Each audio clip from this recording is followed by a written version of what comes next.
So, one of us won the FFT DFS contest in week 13, but which one was it? Welcome into Fantasy Football Today DFS on Tuesday, December 7th. Frank Stanfield joined by Sia Najad and Mike McClure. You know the deal by now. It is Tuesday. So today on the podcast, we're going to recap week 13, take a look at our cash and GPP lineups. We're going to go back to the Are You Serious segment that we introduced last week, the most ridiculously tilting moments of this past weekend in NFL DFS. Take a look at early week 14 pricing. We will wrap up with some quick Thursday night football thoughts, the showdown slate between the Steelers and the Vikings. Lots of injury information up in the air right now regarding that game. So who won that DFS contest? That would be, drum roll, I'm like drumming my desk, but it's not. You can't hear it. It's perfectly fine. That is Sia, our champion. Congrats. We actually have audio from Sia after his big win on Sunday. Here's the deal. I'm the best there is, plain and simple. I mean, I wake up in the morning, I piss excellence. Wow, Sia. I mean, for the kids out there, close your ears because that was just a really raunchy Sia excited after his big win. Congratulations, man. It honestly is awesome. That sounded like LSU's new head coach. Anyway, with that said, yeah, you know, it's funny because I was a little distracted when that was sort of culminating into a win. And you guys know I generally don't check my DraftKings lineups until like it's all said and done, until the main slate's over. So I was happy to win. Obviously, Mike got into the cash as well for, you know, we've been in the cash multiple times. And honestly, Frank, we were talking pre-show. We're trying to figure out a way to maybe when one of us has a takedown in this FFT DFS tournament, maybe there's a way we can give back, maybe sponsor, you know, a Fantasy Football Today sweatshirt for somebody or some swag or something like that, because it is certainly nice to win regardless. But I definitely want to be, I think all of us want to kind of give back a little bit when we do win. But fun tournament. It was a fun lineup. I think I stuck to my guns in terms of what we talked about on Tuesday and Thursday, particularly with my stack. So yeah, it was a good run. I had a good tournament day overall. Yeah, we're going to take a closer look at that lineup a little bit later on. You mentioned Mike finished in the money there. He finished 13th in the contest. You guys have both finished in the money multiple times now this year. There's only one of us on this podcast that has not finished in the money at all. That would be me. I finished 24th in this contest. I'll talk about it a little bit later on, but like, I say it often. I should just play my cash lineup in this contest, and I never do it. So whatever. Mike, how was your week 13? How was New York? I know that you were right here in the neck of the woods. Yeah, New York was great. I'm a Chicago Bulls fan. Got to see Madison Square Garden. They watch them beat the Knicks. Got to go to Brooklyn, watch them beat the Nets. Great time there. And then week 13, DFS actually ended up being a really good week. I didn't feel like it was going to be a great week until things really started going my way in the afternoon slate, starting with Sonny Michel. Really, I know everyone ended up playing him, but just like we had some question marks whether or not he was truly going to be the lead back with Henderson in. And then everything kind of fell my way despite having some very tilting, disappointing moments, but ended up really good. I cashed 4 out of my 5 lineups on the week. So it was a really good week. Kind of how I like to play. We talk about it many times. I'm typically cashing 1 or 2 and breaking even, or cashing none, or when the week is good, we're pretty much going to cash everything. And that was basically what happened in this one.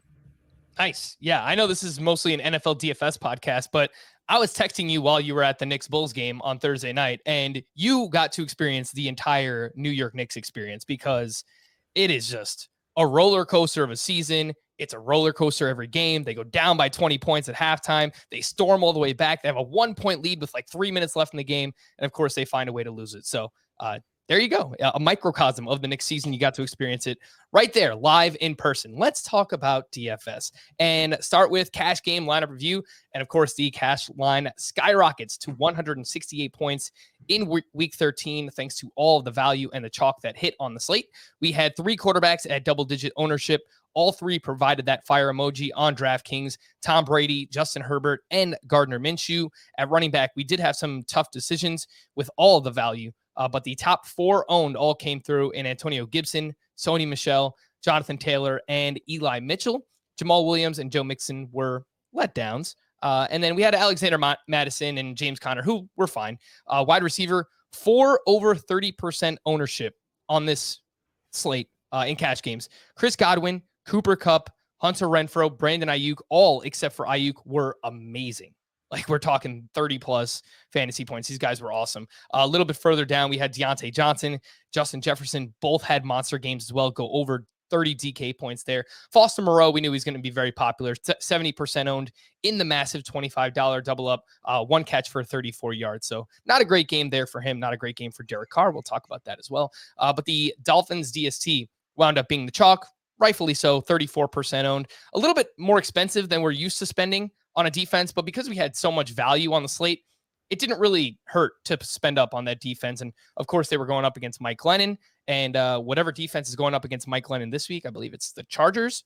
I'm sure that they would be in play as well. Let's start with Mike's cash game lineup here. You put up 178.36, and you did have Derek Carr to Foster Moreau in this lineup with Antonio Gibson on the bringback. Sony Michel and Jamal Williams were your value running backs. You pay up at wide receiver for Cooper Kupp, Deontay Johnson, Chris Godwin, and you do get the Dolphins DST, which wound up chalk as well. I mentioned Derek Carr multiple times already. I had him in my cash lineup up until 11 a.m., and he was my favorite stack on the podcast on Thursday. He was part of the cheat sheet.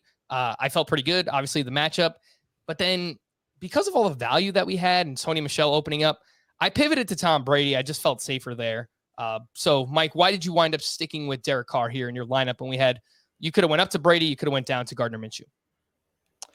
Yeah, so I was playing Foster Moreau. I wanted a little bit of that correlation there, but it was really about the Rams news. I was pretty confident Sony Michel was going to be the lead back. I was kind of stunned that they activated Henderson for the game. Obviously, didn't end up playing like that, but that's why. The blueprint for me is very simple, very obvious every week. I am paying for a wide receiver when I can. I'm jamming the value stud running backs in when I can. So the priority here was clearly Deontay Johnson, Cooper Kupp, Chris Godwin, and really Cooper Kupp and Deontay Johnson. I had Deontay in pretty much every lineup across the board.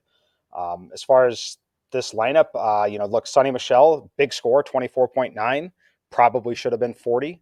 Stuffed at the 1 on 2 different drives where they did not let him finish out that drive for scoring the touchdown, but did give him the touch from the 1. It wasn't getting tackled at the 1. It was a touch that started at the 1 on 3 drives, scored on 1 of the 3. But so that one definitely could have changed a little bit. And then other than that, it's pretty much my chalkiest lineup of the season. And part of the way to get away from that a little bit, if you're going to play the chalk, is to be just a little bit different in quarterback. And that's kind of what you see here with Derek Carr. Didn't really work out. For someone who doesn't score a touchdown, 12.3 points isn't the worst score in the world. But, you need him to score touchdowns with your quarterback. So, yep. All 3 of us actually played Sony Michel in cash, and you spoke about how he got to that point score there. Actually could have been better, as you mentioned there. Sia, I understand why some people might have been scared off because we got that report. It was just like right around 1 p.m. Games are starting up. I think it was from Jay Glazer that Darrell Henderson was going to be active. And then, throughout the day, we kind of heard, all right, well, it's kind of like an emergency active situation. But I could see why some people might have been worried about playing Sony Michel. So, Sia, walk us through your thought process. I actually asked you guys in the group chat, and you were like, nope, I'm sticking with Sony Michel. And you are partially the reason why I kept him in my lineup personally. Yeah, I mean, the news was actually good for Sony Michel, if you really think about it, because first of all, even if Darrell Henderson got some snaps, Sony Michel likely would have paid off his price at 4,300. So that's the context you have to be viewing this through. And so, when we knew that he was going to be active, Darrell Henderson, but on an emergency basis, again, to me, that was like solidified the Sony Michel play. It would have been different if they said, well, he's going to be active and he's going to be, the first guy to get work, and then we'll see, how many reps he gets. But yeah, I had Sony Michel pretty much in every one of my lineups, cash or GPP, because it made so much sense from a lineup construction standpoint. Your worst case scenario with Sony Michel was that he was going to split carries, which means at least 10 to 12 touches and potentially, obviously, a touchdown in there as well. So that worst case scenario would have probably paid off the 4,300 price tag regardless. Yeah, and from a pure football perspective, it didn't really make sense for the Rams to run Darrell Henderson out there either. I think he got in a limited practice Friday, didn't practice any of the other days. They were massive favorites at home against the Jacksonville Jaguars. It just didn't really make sense. They didn't need to push Darrell Henderson in that spot. So let's take a look at your cash game lineup, which had Sony Michel in it. You were the only one of us 3 that played Gardner Minshew at quarterback. Of course, he was just 4K on DraftKings. Checks in here at nearly 41% ownership. You have Sony Michel, Jonathan Taylor, and Antonio Gibson as your running backs. Deontay Johnson, Keenan Allen, and Hunter Renfrow at wide receiver. You also have Foster Moreau at tight end and the Rams defense at 4K. So you spent up for the highest price defense on the slate. And I just found it so interesting because I nearly did the same thing. I paid for the Colts at 3.7. They wind up shutting out the Houston Texans, and I had something crazy like 18 DK points. But I had some salary left over. I didn't have enough to get up to Kupp or Jonathan Taylor. I'll talk about that. So I just paid for defense, and you did the same. Yeah, and that's the thing. I had money to pay for the defense, so I may as well get different with the defense that I knew wasn't going to hurt me. Sometimes when you take the punts, whether it's cash or GPP, they have the potential to hurt you. There was no way the Rams defense was going to hurt me. So if I have the cash to spend on it, I'll go ahead and do it. Obviously, I was able to do that because of Gardner Minshew, and I thought because of his price tag, Gardner Minshew was a pretty easy play for cash. I didn't play him universally. I think I had 3 cash lines. He was in maybe 2 of them. But everything else here is, including Minshew, is super chalky. I mean, I guess Keenan Allen isn't chalky. I mean, I think he kind of should have been, but Renfro, Deontay Johnson, these are all guys we talked about on the show, and we knew Foster Moreau was going to be widely owned. Antonio Gibson, there was just no reason for me to pay up for a different running back when I had so much confidence in these sort of lower priced running backs. And I absolutely loved Hunter Renfro, so I wasn't getting away from him, especially with Darren Waller out. So this is one of the easier cash lines to make, especially when Minshew became available. Yeah, Hunter Renfro, you mentioned him. He's been money, 23% target share since week 9. He is the wide receiver 13 in fantasy points per game during that span. He's priced up a little bit this week now, 6,100 going up against the Kansas City Chiefs, but we'll talk about him a little bit later on. Mike, why don't you walk us through your process for not playing Gardner Minshew? Because I thought what you told us Sunday morning when we were talking it out, I thought it was pretty interesting just from lineup creating context. Yeah, so I expected them to to run just a little bit more. He was fantastic. He had a lot of success passing. I ended up playing Dallas Goedert over on FanDuel a little bit, so that helped me out a lot. But for me, it was just I couldn't get to Hunter Renfro because I wanted those other wide receivers that I had. And if Hunter Renfro was going to have a big game, it was going to be highly correlated to Derek Carr. I already had Derek Carr's other pass catcher, so it's just a natural way for me to get a little bit different there, knowing how chalky everything was. But Minshew, he played incredibly well, and I did play one Gardner Minshew lineup out of my 5, but I wasn't going there in cash games. I was doing it a little differently in tournaments, and props to see it. It was a great play. Made it work, and it's just one of those where Carr didn't have a touchdown. Otherwise, they end up probably very similar in value overall. But, hey, Minshew was great. And I love that they are starting to have a little bit of a quarterback controversy already. That'll be fun to watch.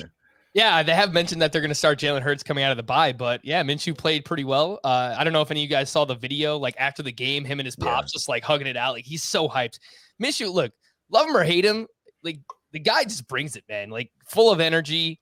Not the best quarterback of all time. We know that. But when he's had an opportunity, he's had some moments here from a fantasy perspective, from a DFS perspective as well.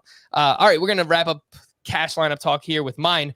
El Fuego. I dropped 200.12. Wish I used this in some of my single entries, but what are you going to do?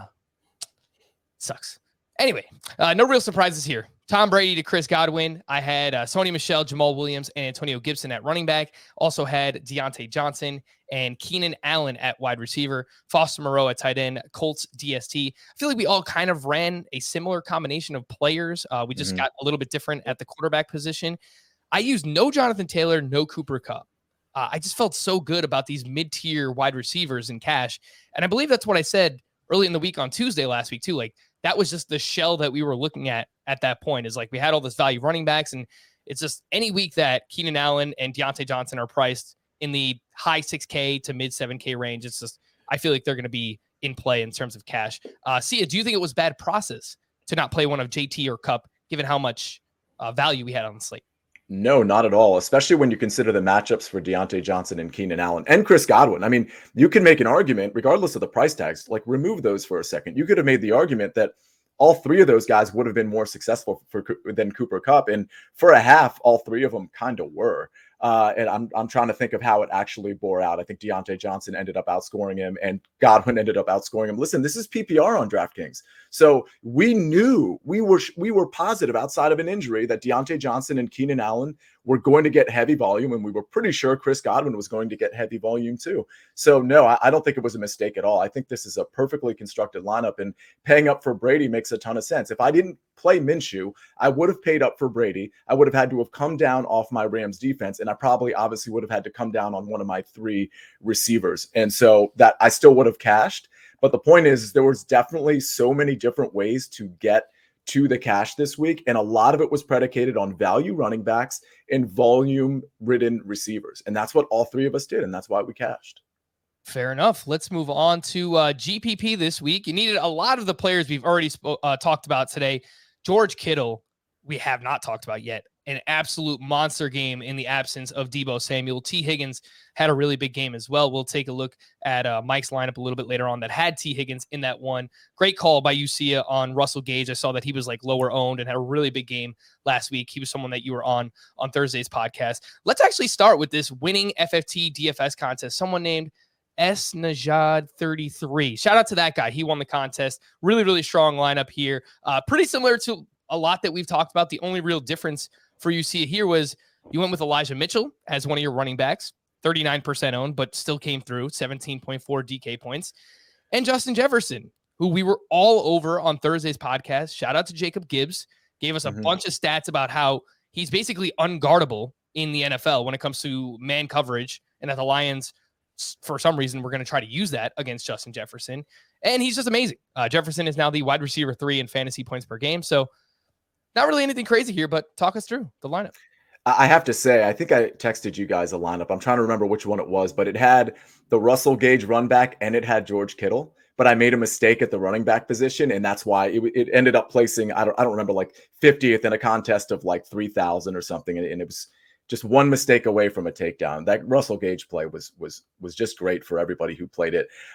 Yeah, this one, again, going with the stack. I think the stack I put on the cheat sheet might have been Brady to Gronk. That obviously would have worked out for you as well. But in this case, it was Brady to Chris Godwin. I don't think I have to explain that one. We already talked about Deontay Johnson and Justin Jefferson made so much sense. Of course, with Adam Thielen going out, it made even more sense. And maybe at the end of the show, we'll talk about, Mike will give us some showdown insight, but obviously Thielen doesn't look like he's going to play Thursday night. Maybe it's a KJ Osborne, Justin Jefferson game. Again, we'll talk about that later in the show, but these are all kind of gimme plays. I mean, I'm a little disappointed I had Moreau in there as much as I did, but it certainly made sense from a salary standpoint. And we talked about the running backs. These were volume-based running backs. They were all 1 running backs with no 1B running backs because of injuries and things of that nature to guys like McKissick. And so I got the lead back, I got volume receivers, and I got the right stack. Yeah, and I think it just goes to show when you're playing like smaller field single entry, we talked about this a lot. You don't have to be perfect. You can play some cash plays, and if everyone just hits, and if it's a big chalk week that week, then yeah, I mean that's how you could take it down. You don't really have to get too different. You just kind of need everyone to do what they're supposed to do, and that's exactly what happened there. Not to disparage your lineup or anything. It was a great lineup. So yeah, let's move on to Mike's GPP lineup here, and he puts up 181.80, and you go with the Joe Burrow double stack with Jamar Chase and T. Higgins with Mike Williams on the bring back, gets up over 100 yards.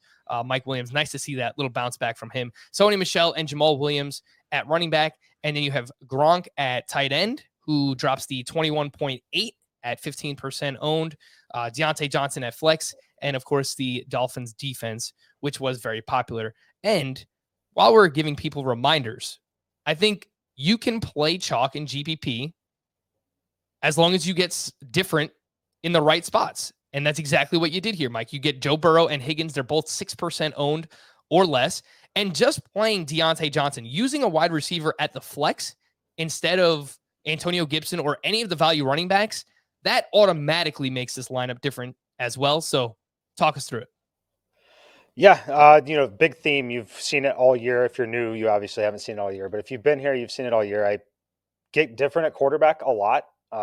It's my favorite way to get different because the scoring is so bunched that There's not a lot of difference between, quarterbacks. They score in pretty uniform fashion. They throw for X number of yards. They throw touchdown passes. The scores all get kind of bunched, and the ownership is not as bunched as it should be. So that's why I have Joe Burrow here. Love this game in general. Jamar Chase let me down big time. He gave away a touchdown in this game, which was unfortunate. It also kept the game from being a little more competitive than it should have been, or, it should have been a lot more competitive than it was. And that one play made a significant difference. And then Mike Williams, I loved Mike Williams. I was actually kind of shocked that Mike Williams' ownership got up to 10% here. It was close to Jamar Chase and more than T. Higgins. I was expecting basically the reverse here. I was expecting T. Higgins to be 10% and Mike Williams to be 6%. But that's the way it worked out. Got a little lucky with Rob Gronkowski. He didn't have a ton of volume in this game, but he did what Rob Gronkowski does, and that's catch touchdown passes from Tom Brady. But really what this lineup was about was getting different in terms of getting off of Foster Moreau and getting off of having all three of the value running backs in the same lineup. And that's what we did here. Left a lot of points on the table still, but it wasn't the best lineup out there, but one that I really liked the construction of quite a bit. Yeah, and speaking of Gronk running hot, scoring all those touchdowns, now priced all the way up to $6K this week in week 14. He's more expensive than Mark Andrews, so we'll talk about pricing in just a little bit, but he's also part of the highest total game on the slate, the Bucks and the Bills, which I think will be very popular here in week 14. Rightfully so. It's the only game that's projected for over 50 points as of now. This is the lineup that I used in our DFS contest, the FFT contest, and it put up 172.26. I had Derek Carr to Hunter Renfrow and Foster Moreau with Antonio Gibson on the bringback. I had James Conner with the Cardinals DST. Little mini stack there. Justin Jefferson with Jamal Williams, another mini stack. And then I have Deontay Johnson as my one-off. And I like all the correlation. I think it was fine. Obviously, Derek Carr didn't get there, and we talked about that quite a bit. But I think the biggest thing here is I just didn't get different enough. I think if I was going to play this much chalk, maybe I get off Foster Moreau and just play like a single stack with Derek Carr and Hunter Renfrow with Gibson on the bringback there. I think just not doing something a little bit different, a little bit more different in the lineup is probably where I went wrong here. Maybe. I mean, I don't mind it. Like, I kind of liked Washington defense this last week, so I might have kept Renfrow in and for GPPs, maybe taking Carr out, maybe for Kirk Cousins, who did pretty well as it turns out.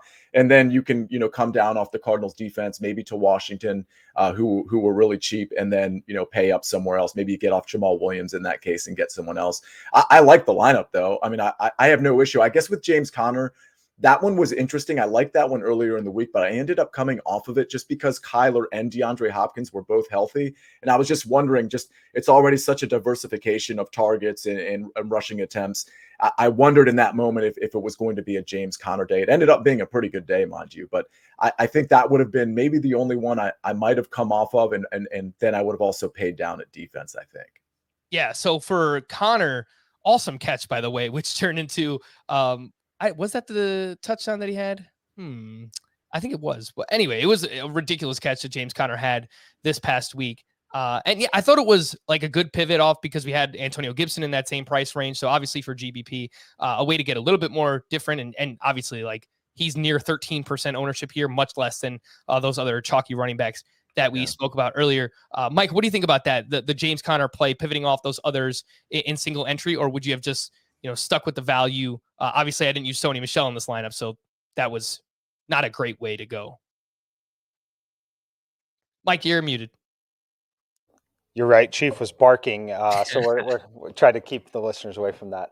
So yeah, the only thing I didn't like about this was when there are so clear options at running back, value running back, and the value tight end. I think the best way is just to get a little different in terms of just the construction of the build, and that not playing another similarly priced running back and play an additional receiver is the only thing that I probably would have done differently here. But when you did it correctly. You put James Conner in there and you correlated it with the defense, a defense that was on the road, going to be under 10% owned. So I can't fault it at all. Like, you did it correctly when you put it in there. It's just a spot where if I was going to pivot at running back, I would have liked to see you like pivot and pay up for someone and not stay in that same range, because it still makes the build relatively similar. And the probability of James Conner just like drastically outscoring one of those value running backs that are obvious plays because they're in significantly increased volume roles. It's just a lower probability event that you're really going to recognize that upside because it keeps the rest of your build on par with everyone else's style of build. So in that case, I would like to put either a wide receiver in the flex that's the same price and get you a little different, or pay up for like someone like Jonathan Taylor, for example, or Mixon or Eckler, or something that like really changes the rest of the build is the way I would get different. Yeah. So I want to add on to that, Frank, because I think it's such a good point. Like Sony Michel made so much sense for so many reasons. And you might think, oh, well, that's chalky. Everybody's going to kind of do that. Well, okay. So Foster Moreau is chalky too. So that saves you the money. And let's say you pay down a defense too. Now, all of a sudden you have money for George Kittle with Deebo Samuel out. And we know those targets. We talked about it last week. We touched on George Kittle, how it might be a good time to take him because his price is depressed and there's less targets to go around. So I'm just saying, like, in terms of getting different, you could have done that, like Mike was suggesting, in other places, particularly at that tight end position where we knew everybody was locking in Foster Moreau. Yeah, and I think that's exactly what I was going to touch on. Like, if I use Sony Michel instead of James Conner, then I don't know if the difference in price would have been enough, but maybe it would have been close to go from Foster Moreau to someone like Dallas Goedert. And obviously Goddard goes out and scores 2 touchdowns, but that's what we're talking about. Like, that's the way to get different within that same lineup. So I think that is a really good point by both of you guys. And if I had just played my cash lineup in this contest, would have finished third, but shoulda, coulda, woulda. And that will lead us into my Are You Serious moment of Sunday. You serious?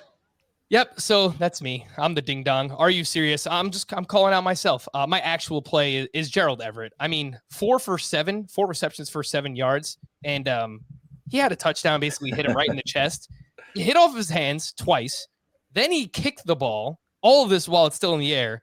And as a result, it winds up in the hands of a 49ers defender. So wipe a Gerald Everett touchdown off the board, wipe a Russell Wilson touchdown off the board, and it turns into an unfortunate interception. So I don't know how many people were actually playing Russell Wilson or Gerald Everett. It's probably more of like a season-long thing than anything else.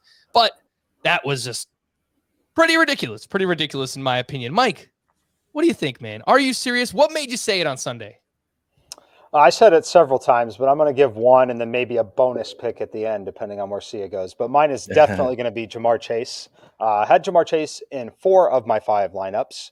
I had Joe Burrow in 1 of my 5 lineups. Jamar Chase had a touchdown, a long touchdown that was 22 points on DraftKings, essentially, for everyone involved. It's just a massive, massive touchdown. Bobbles it back into the defender's hand for an interception. Keeps the game to the point where it's not really competitive much anymore, and he ends the game with 5 receptions, 56 yards. That reception would have put him over the 100-yard bonus and given him 1 more point for the reception and given him the 6 points for the touchdown, plus the 4 points for Joe Burrow's touchdown. Yeah, I was tilting. Are you serious? Yeah, what a complete mess there. That's a good one. Well, you know what Jamar Chase said before the season. The NFL ball is harder to catch than the college football ball, and that's part of the reason why some people were fading him early on in the season. He's mostly been great, but he has had some moments here recently where he's slowed down. Sia, are you serious? I mean, so this is a little different. My Are You Serious is a 3-part thing here. It's 3 different guys, and 2 of them aren't even players. It's Sean McVay, Kevin O'Connell, the offensive coordinator of the Rams, and maybe Matt Stafford as well. Because Sony Michel had so many more opportunities to absolutely crush it and get in the end zone, but instead they're passing from the 1-yard line. And I understand Sony Michel, 24 carries, 121 yards, and a touchdown, 4 targets, 3 receptions, 8 yards. Great game. I'm just saying it could have been that much better. This guy doesn't get a lot of run, a lot of playing time. Maybe you could have fed him a little bit more. That's all. Are you serious? Yeah, are you serious?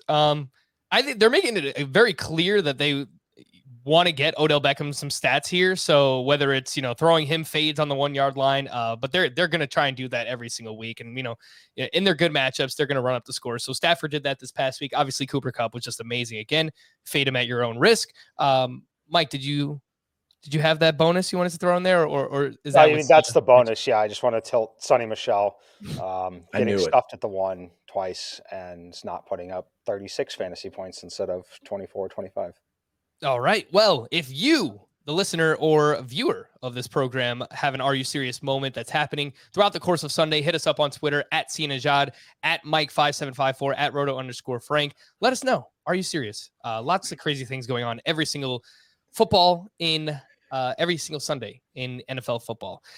If you want to play against us, you can do exactly that. The link is in the podcast in the YouTube description for our FFT DFS contest. $5 on the main slate, 150 entries. The top 15 gets paid out. Once again, congrats to Sia for taking it down. A user named O Linney finished in second place and won just over $100.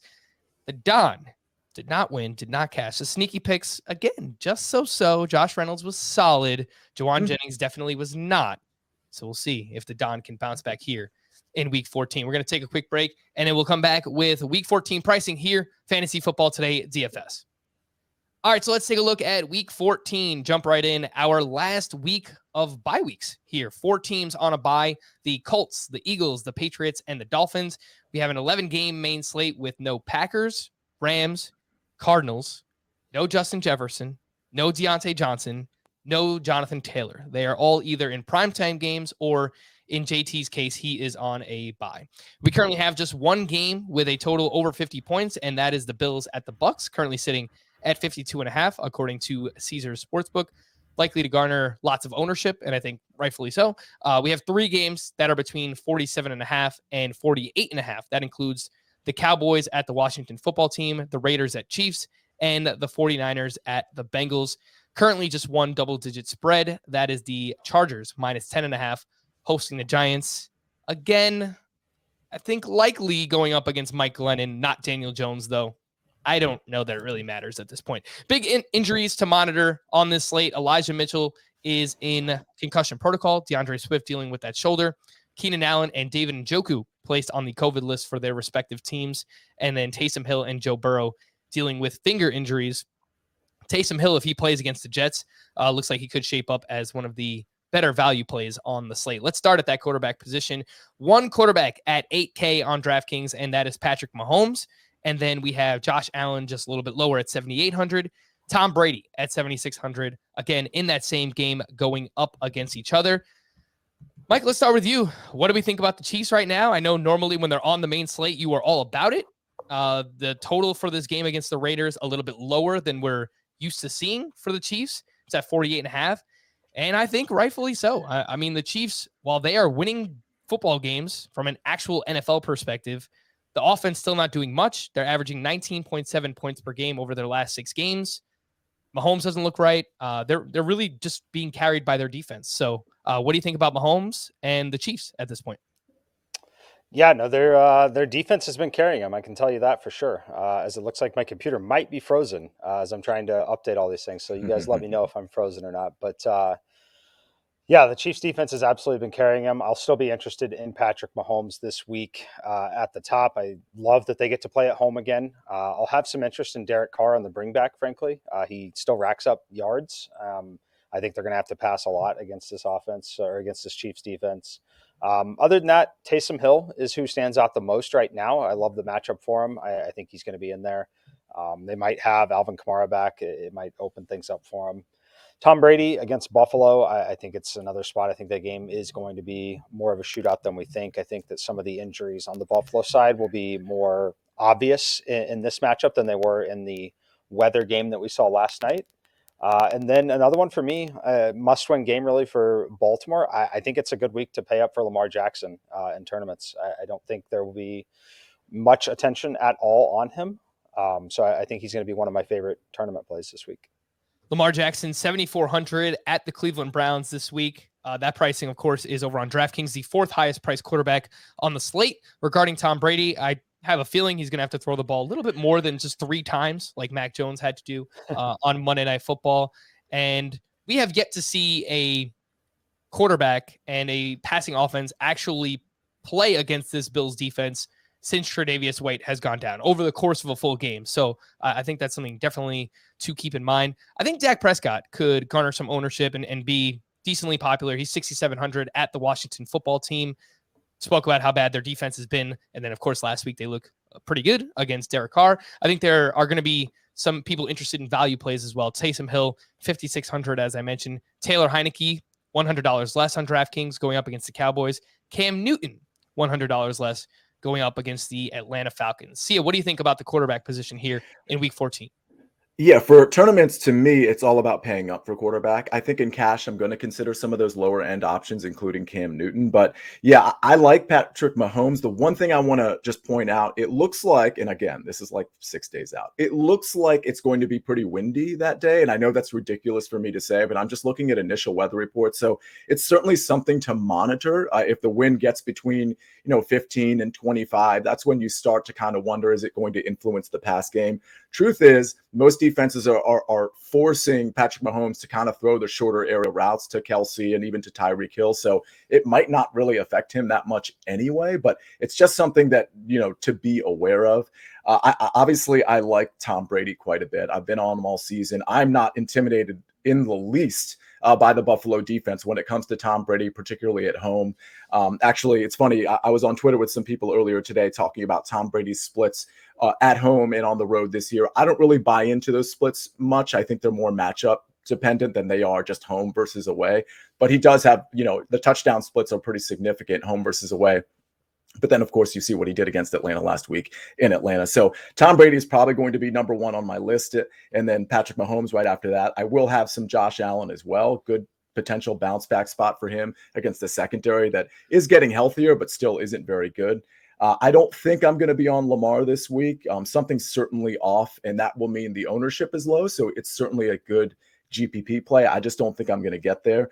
And then I'm really not interested in the mid-tier at all. In cash, I am interested in Cam because he's so low priced and because he's playing an Atlanta team that creates no pressure whatsoever, which is going to have, Cam's going to be able to pass the ball, but he's certainly going to be able to run it as well. I think his touchdown equity goes up a little bit with Christian McCaffrey out. I think they're going to, he's going to force the issue near the goal line as well. So it's not a play I'm absolutely in love with, but I will be playing him in some cash lineups. Yeah, I think an interesting decision point will be Cam Newton versus Taysom Hill, assuming that Hill is good enough to go. Obviously, he's dealing with this mallet finger injury, but doesn't affect his legs. The guy just ran for over 100 yards last week on Thursday Night Football. He threw 4 interceptions, still had over 24 DraftKings points last week. And one thing to point out, just for people who aren't quite aware yet, it looks like Davis Mills is going to be playing for Tyrod Taylor. That doesn't mean play Davis Mills. I'm just pointing out in case people are like, oh, should I consider Tyrod? He's usually low priced. And also, it looks like Jake Fromm might be starting for the Giants. So that might be something that impacts maybe if you're playing the Chargers defense or you're at least considering it. I can tell you there's a lot of good punt defenses this week. The Chargers are not among the punt plays, obviously, but I think a lot of people will be living in the 2,300 to 2,500 range on DraftKings in defenses. Yeah, no, that's a great call out. I've been mentioning Mike Glennon. He's in concussion protocol. But yeah, whether it's Glennon, Jake Fromm, Daniel Jones, I don't think it really matters in terms of playing any Giants, but using a defense against them, definitely that helps us there. Let's move on to the running back position. All 3 of the highest priced running backs are questionable with injury. Austin Eckler, 8,300. Alvin Kamara, 7,900. Joe Mixon is 7,700. And the top point per dollar play in the optimizer that I use is currently Leonard Fournette, who is 7,400 in that game against the Buffalo Bills. 6+ receptions in 4 straight. Feels like I mention it every single week, but second in the NFL in red zone opportunities behind only Jonathan Taylor. He's not going to catch Jonathan Taylor because Taylor is completely ridiculous and they just feed him a ton in the red zone. But Fournette's role is just so great in terms of his usage in that area of the field and the fact that he catches the ball as much as he does. Mike, what do you think about the running back position? Anyone catch your eye up top? Not really up top. I mean, Eckler, if he's in and Keenan Allen is out, I think that could see some pass catching opportunities really forced his way. The only caveat there is they might just run the ball more, which helps him. The matchup is one where they still should take care of business relatively easily. But do note that Keenan Allen is in COVID protocols, but still has the potential to play. But if he doesn't, it definitely is a boost to Austin Eckler. Alvin Kamara, also questionable. I would like him in this matchup. Antonio Gibson at the top, it's really not saying he's at the top because he's still only 6K. But at 6K, have to monitor McKissick's status, but I like him a lot. And yeah, I'm unfortunately dropping down in the mid-range a little bit too much, but Javonte Williams, kind of hard to ignore what he's doing for Denver right now. Now he gets a matchup with the Lions. So in a game that they should win, but could also be a very, very competitive game, which would be really good for him as well. So those are the guys standing out for now. And then last name I'll mention is Dontrell Hilliard. I think you can go back to him for the Titans against the Jaguars. But other than that, we need injury information big time this week before we decide on running back. Yeah, I think it's a great call out, regardless of if it's Kamara or if it's Mark Ingram going up against the New York Jets. The Jets have been awful against running backs this year, but just a reminder last week, Miles Sanders and Kenneth Gainwell combined for 44 touches in that game. Miles Sanders ran for over 100 yards on a bum ankle. Kenneth Gainwell scored a rushing touchdown.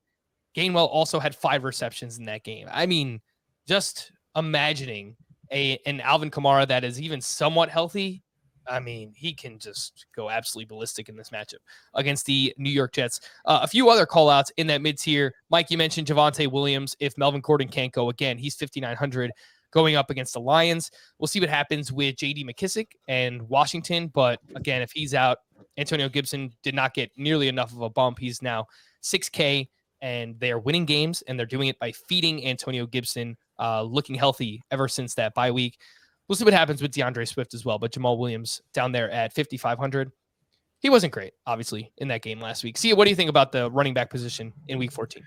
Yeah, it's really interesting. Last week there was like 10 running backs that we were just all in love with. Great values, great smash spots, whatever it was. Everything from Jonathan Taylor at 9,200, all the way down to like Sony Michel at 4,300, and everything in between with Gibson and Jamal Williams and Connor, Elijah Mitchell or Eli Mitchell.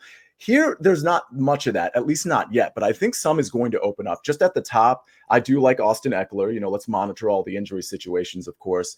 An interesting play. So Eckler and Gibson, I'm just going to throw that out there. We've already discussed them. I like them both, especially Gibson being at home. I don't think J.D. McKissick's going to play. We'll see.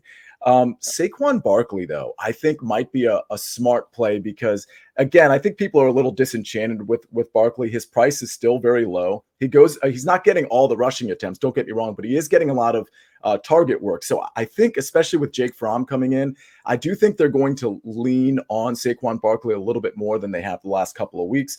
He's facing a Chargers defense that basically allows you to run the ball, and he catches a lot of passes. So I think at 6,000, he might be a pretty smart value. A couple guys I want to keep an eye on. Obviously, the Melvin Gordon situation we need to keep an eye on. I think I like Javonte Williams with Mike regardless. I think he's a good play anyway. But if Melvin is out, obviously, he's in a complete smash spot. I do want to mention one other guy that's 4K, and it's JaMychal Hasty. All the San Francisco running backs right now are kind of banged up for that, having various issues. If it ends up being just JaMychal Hasty, because I don't think Trey Sermon's on IR, I believe, and then we have the other issues with Jeff Wilson and with Eli Mitchell right now. It could be the JaMychal Hasty show. And if that's the case, I guess they play at Cincinnati. He's the only guy, and he catches passes too. So he could potentially be a 3-down back and kind of serve as the Sony Michel of, week 13. So going into week 14. So I think that's a play to keep an eye on. Yeah, you are correct. Trey Sermon is on injured reserve right now. So that's a good call out there with the 49ers running back situation. Regardless who they have active, we know that they like to run. I mean, that is the Kyle Shanahan way. They obviously don't want Jimmy Garoppolo dropping back 35 plus times and slinging it around. So yeah, we got to pay attention, see what happens there. Saquon Barkley, it is just so weird to see him at 6K, but I mean, that price tag is warranted at this point. He does have 20 targets over his last 3 games since returning from injury, 7.3 targets per game there. Could be in play. I know it's not exciting. I'll just mention the name. Devonta Freeman. He's 5,700 at the Browns. He has 17 plus touches in 3 straight games and coming off a season high 8 targets. Lamar's not right. Maybe they just dump it off a little bit more, but Devonta Freeman is that guy right now for the Baltimore Ravens. Let's move on to the wide receiver position. 3 wide receivers at 8K or higher over on DraftKings. Tyreek Hill, 8,500. Stephon Diggs, 8,100. And Deebo Samuel at 8K. We'll see if Deebo Samuel can go. There's some early reports here at this point on Tuesday that he wants to play. He's going to try and get back for this week. I think it probably makes more sense for them not to rush him back, but we'll see what happens with Deebo Samuel. Chris Godwin, coming off that 17 target, 15 reception game, is 7,100 against the Bills, who no longer have Tre'Davious White. I think Godwin is going to be pretty popular here in this spot. Mike, what do you think about the high end at wide receiver? Yeah, I mean, we need to know on Keenan Allen badly. That's going to change things just in his own offense, but really at the top and just some of the opportunity costs in general at the position. You know, we're getting to the point where Tyreek should maybe start to see his ownership dip just a little bit. You know, stringing together some games that have not been great. So we're going to monitor that. I obviously like him. Deebo Samuel, love him if he's playing. But for me, it's all about Mike Williams. If Keenan Allen is out, Mike Williams is definitely getting jammed in there. He's going to see an uptick in targets either way. And then Seattle, like, is this a spot where Seattle throws more, make sure everyone's on the same page again? I don't know, but Tyler Lockett, DK Metcalf are cheap enough that I have some interest in those guys. You know, you get to play Houston, and I think it's a pretty good matchup for them. Yeah, Mike, I don't know if you heard of this guy, Adrian Peterson, but whenever you can get him 11 carries, you got to do it, right? Just just run him into the back of your offensive line as many times as you possibly can. It's just the Pete Carroll way. It is so confounding. Deebo Samuel, you mentioned him again, like, given everything that's going on with San Francisco, if he finds a way to play in this game, he could wind up with like 10 carries and 10 targets. That's not even an exaggeration for Deebo Samuel this upcoming week. If Keenan Allen's out, Mike Williams is 6K. We got to find out more about Amari Cooper's conditioning this week, but he's priced all the way down at 5,900. A huge discrepancy between him and CeeDee Lamb on this slate. Corey Davis is done for the season. I don't think it really mattered anyway. Elijah Moore has stepped up as the alpha wide receiver for the Jets. And my guy, Zach Wilson, he looked all right. It looked all right for like maybe the first time all season. I know it didn't, it got worse in the second half, but he looked all right. And, he actually fed Elijah Moore. Elijah Moore is 5,900 here in the spot. Sia, what do you think about wide receiver? Yeah, there's a lot I like at the top. I mean, obviously, I'm going to like, the Kansas City game. I'm going to like the Buccaneers game. So Tyreek Hill, Stephon Diggs, Chris Godwin, they're all in play. So that's who I like up top so far. I agree with Seattle. I'm always sort of leaning Lockett over DK Metcalf. So I think Lockett at 6,700. I don't see either of those guys being super popular. I just think Lockett has this like slate breaking ability. Obviously, DK Metcalf does too, but for Lockett, he can do it with less volume. He could literally have 2 catches for 120 yards and 2 touchdowns, and especially against the Texans defense. And we know Seattle's trying to get back on track. They have a ton of momentum, if you want to call it that, coming off that big Niners win. And by the way, that Niners loss to Seattle really impacts Deebo a little bit too, because I think they would have been way more inclined to rest him if they won that game. Now they're in, survival mode basically to try to make the playoffs. So I think Deebo may force his way back. So we'll just have to monitor that. Let me give you maybe some middle options. I think Evans is a pretty good pivot off of Chris Godwin. If you look at their target share over the last 3 weeks, I think last 3 games, I think it'll surprise people. It's 28 for Godwin and it's 27 for Evans. So, and if you remember, Evans actually had like a slight back injury at the end of one of those games where he sat out. So they're getting an even amount of targets. I think he's a decent pivot because he's 500 less and he's likely to be a little less rostered. I'm going right back to Hunter Renfrow. He's going to be the most reliable target, especially if Darren Waller is out, which I expect him to be. I totally agree with Mike Williams.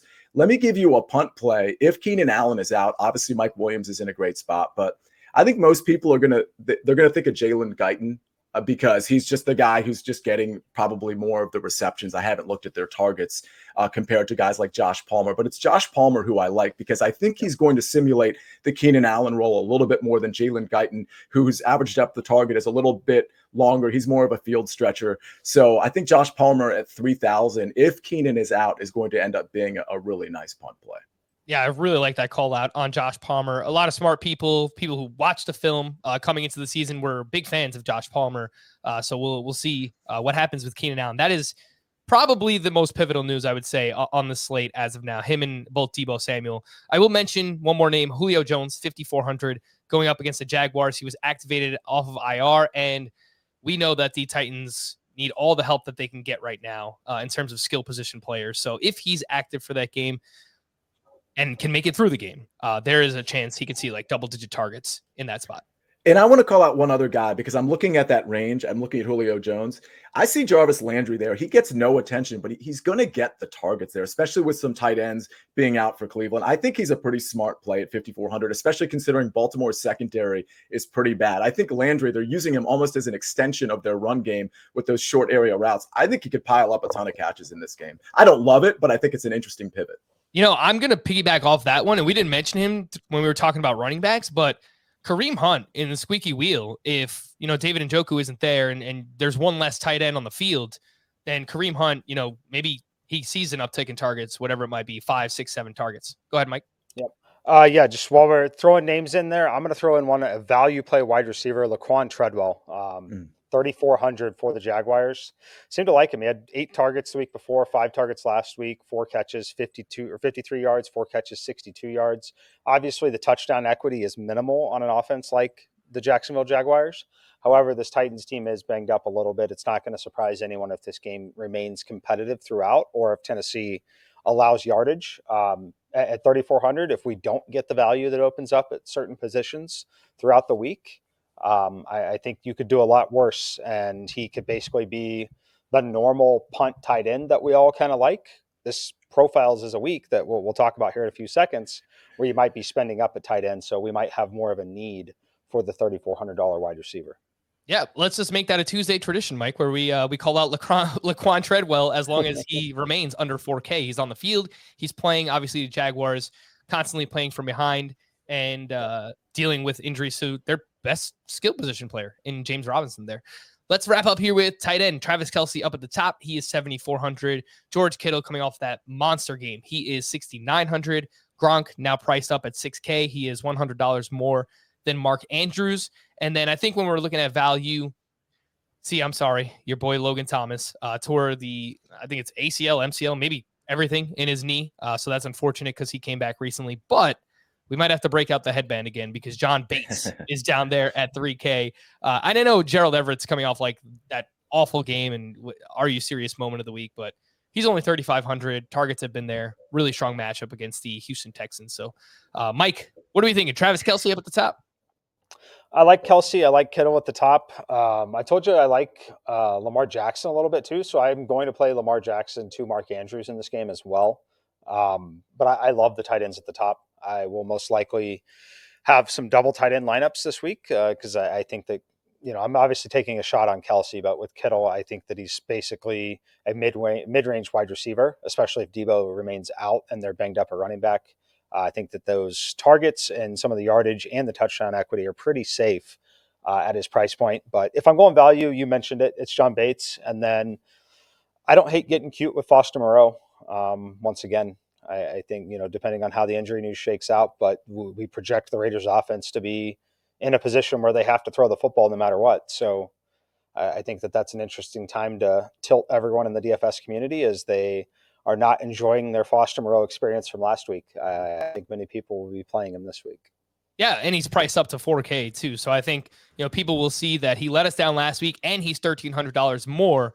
And they're probably going to look to fade Foster Moreau, even if Darren Waller is out in this spot. See, what's the latest with Washington? Do we have an update on, I think Ricky Seals-Jones, there's a chance? Or is it just John Bates? Well, so a couple things here.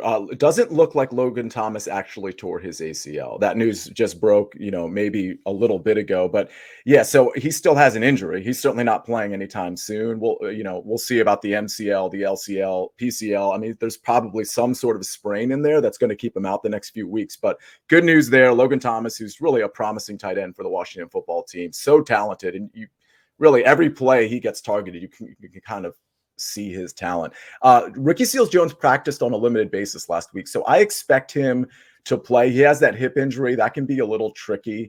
Just ask Ryan Fitzpatrick, but I think he's going to be fine. I think he's going to play. It makes him a decent play. If he's out, I will go back to John Bates. I think he's 3,000 at home against Dallas. So we'll have to wait and see. We'll know way more on that on our Thursday game by game breakdown. But for me at tight end, Kelce, 7,400 makes sense. I think Gronk makes sense again. I don't know that I'm going to get there with him this particular week. I think Austin Hooper makes sense at 3,400, being the only healthy tight end, because Harrison Bryant and David Njoku look like they're going to be out.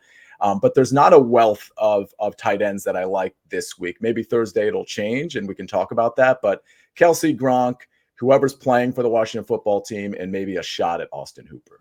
All right, let's go ahead. I'll just throw in there. I mean, what I've said the entire day, Keenan Allen news makes or breaks this slate. It really does. It just opens up so many things and has a massive influence on ownership across, every position, especially true at tight end. Because if he's out, that's going to see likely an uptick for Jared Cook and Donald Parham, one of the two. They're $3,200 and $2,800. Going to be right back to that Foster Moreau situation. I know it's not a tight end that's out, but just knowing the way that targets are distributed typically and the way projection models work, having built them, they're definitely going to pop as optimal plays later this week if Keenan Allen is ruled out. All right, let's wrap up here. Thursday Night Football, the showdown slate between the Steelers and the Vikings. The Vikings are currently 3-point favorites at home with a 44-point total. Not really the most exciting game from an actual NFL perspective, but there are a lot of relevant players in this game, from Justin Jefferson to Deontay Johnson to Alexander Mattison, likely in the spot, Najee Harris. Lots of injuries to monitor. Obviously, Dalvin Cook.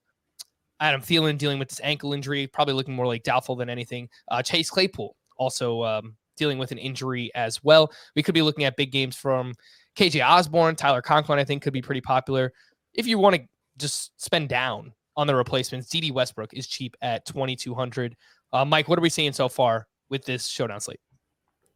Yeah, it's a lot of the names you mentioned. It's going to be a lot of Justin Jefferson with Adam Thielen banged up, likely out in this game. Going to be a ton of Deontay Johnson. Those are two guys you're going to want pretty much any time they play, but definitely on a smaller one-game slate. One value guy I'll throw out there, if Minnesota, if they're without Thielen, obviously a little thin at the running back spot with just Madison, C.J. Ham, $600. He is an interesting value piece. We've seen him in some of these standalone primetime games where he's caught some passes and done some damage. So hasn't done a lot recently. One target, one catch in each of the last two games. He's got a couple games with 2 or 3 targets and catches, but someone that, and if you're not someone who's played Showdown, you might like, what is Mike talking about right now? The only reason he's relevant is because he's $600. Normally on a main slate, you see no one less than $2,500. And at his position, he would typically be a $4,000 minimum. So that's why it's relevant on a showdown slate. You're talking one catch, 20 yards, or 2 catches, 18 yards, whatever. Like, that's an actual relevant score at his price tag. So he's someone that pops a little bit. And then Najee Harris and I think Chris Boswell for the Steelers. They move the ball pretty well, and sometimes that offense stumbles. Chris Boswell projects pretty well at a $3,800 price tag in this. Yeah, I guess if Chase Claypool were somehow to miss this game, Ray McLeod is 3,200. Saw a few targets last week. He was on the field quite a bit. So I think that's someone that you could look at there. Yeah, I mean, CJ Ham, anytime you have the opportunity to root for a fullback, like a 5'11", 250-pound guy to just catch passes, why wouldn't you want to do that in a one-game slate? See, anything you'd like to add here, Steelers at Vikings? No, I mean, obviously there's the big four: Najee, Deontay, Alexander Mattison, and Justin Jefferson. You're not going to be able to get them all in your lineup. So like the value plays that Mike mentioned makes sense. I love the Boswell call, considering this is also a dome. So I think if the offense stalls out, Boswell's certainly in play. KJ Osborne, obviously in play. Maybe a potential like crazy captain spot just to save you the money and be able to jam in a few of those big four guys. Conklin is definitely in play here too, so something to consider. It's going to really be hard to sort of cut down the, off the 4 or 5 or 6 guys that we're going to want to play here. I would say my favorite from both a leverage and a cost standpoint, it might be Najee Harris. I feel like between Najee, Deontay, Jefferson, and Madison, people will be less inclined to play Najee after what they saw Justin Jefferson and Deontay do just this last week and this whole season, and the fact that, well, you're not really getting a discount on Madison. So maybe it's Madison. It's between those two that I think you're going to have to make a really tough decision, Najee and Alexander Madison. Go ahead, Mike. Yeah. I just want to mention, I'm looking at some of the early runs. Typically, we have a ton of quarterback involvement in Showdown slate. I'm getting a lot of lineups without quarterbacks in them. Just because of those big four that you mentioned. They have massive floors and ceilings on Madison, Jefferson, Harris, and Deontay Johnson. So You mentioned you can't get them all. I say, yes, you can. You just can't have a quarterback in the lineup when you do it. But I'm going to read you a lineup that we literally just laid out, and it fits and it works. Madison captain, Justin Jefferson, Deontay Johnson, Najee Harris, CJ Ham, and Ray McLeod. That fits under the salary cap. Ray McLeod, you called it there, Frank. He will be the guy that steps up in that spot most likely. He's 3,200, and then CJ Ham at 600. You've got yourself a lineup with the big four and one of the big four at the captain spot. And with that many running backs in play, that you don't have to have the quarterback, because if all those running backs get there, obviously you can have a lineup where the receivers you have, the two receivers you have get there, but it's really the running backs that are getting the touchdowns. That's a pretty good lineup, Mike. Yeah, and even if Justin Jefferson is the only one who scores a touchdown in the game, you don't need Kirk Cousins, who's only throwing one of those, right? And Deontay, I mean, his floor is so safe, but doesn't really need to score touchdowns, just given the PPR nature there on DraftKings. All right, so we don't usually give out a lineup, but there you go. Nice little sneak peek for the showdown slate on Thursday Night Football. For Sia and Mike, I am Frank. Thank you all for listening and watching Fantasy Football Today. DFS will be back again on Thursday when we deep dive each game on the Week 14 main slate. We will see you then.